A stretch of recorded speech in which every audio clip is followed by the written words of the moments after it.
Welcome back, guys.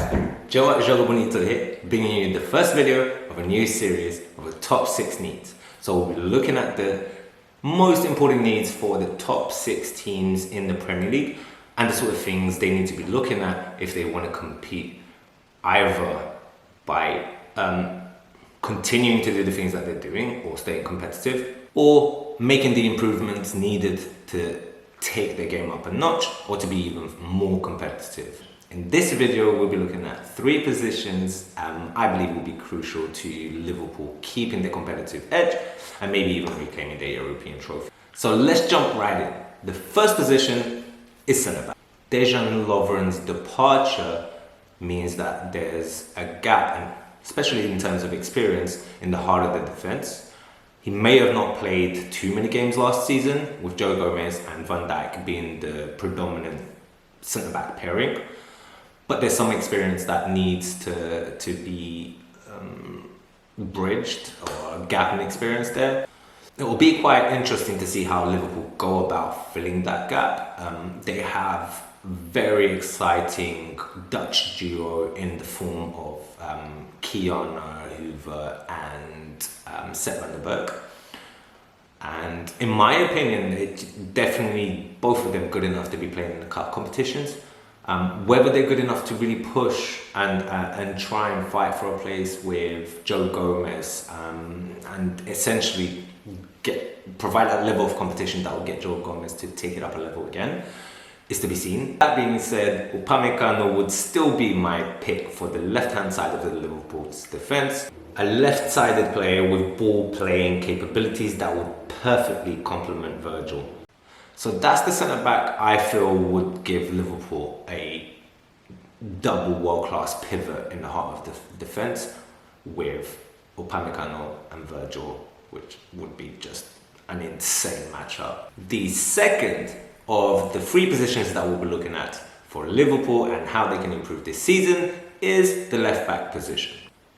They seem to have identified Kostas Tsimikas as the player to provide some competition to Robertson's left-back position, often covered by James Milner at some point last season due to inadequate replacements there.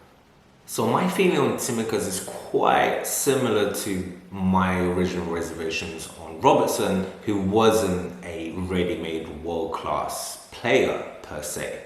He was molded into it with great coaching at Melwood, and I'm hoping the same will apply to Tsimikas, and the value, which roughly very similar transfer fees, should make for a very sound investment.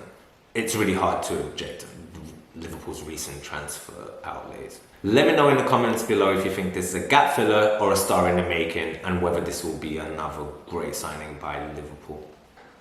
Now, let's get into the third position on this list, and for me the biggest weakness of the team, or maybe the biggest gap they need to be filling, and that is a creative midfielder or number 10, or a specialist number 10. Liverpool haven't really had a number 10 since Coutinho's departure to Barcelona. I mean, you could argue that he was playing as an inside forward cutting in from the left, but essentially he was the guy that was unlocking defenses for the teams that were playing very deep and looking to hit Liverpool on the counter. Additional midfield creativity is the last step I believe Liverpool need to break down those defensive or counter-attacking teams. It's probably safe to assume that teams will take an even more defensive stance against Liverpool, so having even more creativity in the middle of the park, someone that can play the final ball or whip them in from 30 yards out into the top corner, is what we'll need to really make Liverpool take it up a notch and complete not both domestically but also in Europe to try and reclaim that Champions League. In terms of options here, rumours persist on the 20 or so million signing of Thiago from Bayern. He would add an amazing amount of creativity to the energy levels we already have in the centre of midfield, but he's still not really a number 10. Kai Havertz, I'm a massive fan of. So gutted that he joined Chelsea, but my pick here would be Hossein Aouar, which is quite interesting since he's not, again, probably not really at number 10, but his passing is so good, and he would completely bypass maybe the first level of pressing or counter pressing that Liverpool would face. And his passing and technical ability on the ball is just fabulous. So I can really see him pinging those balls into our top three and bypassing the press completely. So not really a number 10 in the sense where he'll beat one or two players and open up space for the others. Could still do that, but I'm looking more at the long range of passing that will bypass some of those options and really get the ball going forward for Liverpool, which they like to. They just like to get the ball to the strikers as soon as possible. An interesting option in my point of view is Sergio Gomez, who used to be at La Masia in Barcelona's academy and is now Borussia Dortmund, and could be an interesting option to fast track, potentially getting him now before he's probably an £100 million player. So these are my three picks. This would be my starting 11. And what a starting 11 that would be. It's a fantasy a little bit, but again, I feel like those are sort of the needs that Liverpool may need. And now it's your turn to let me know what you think.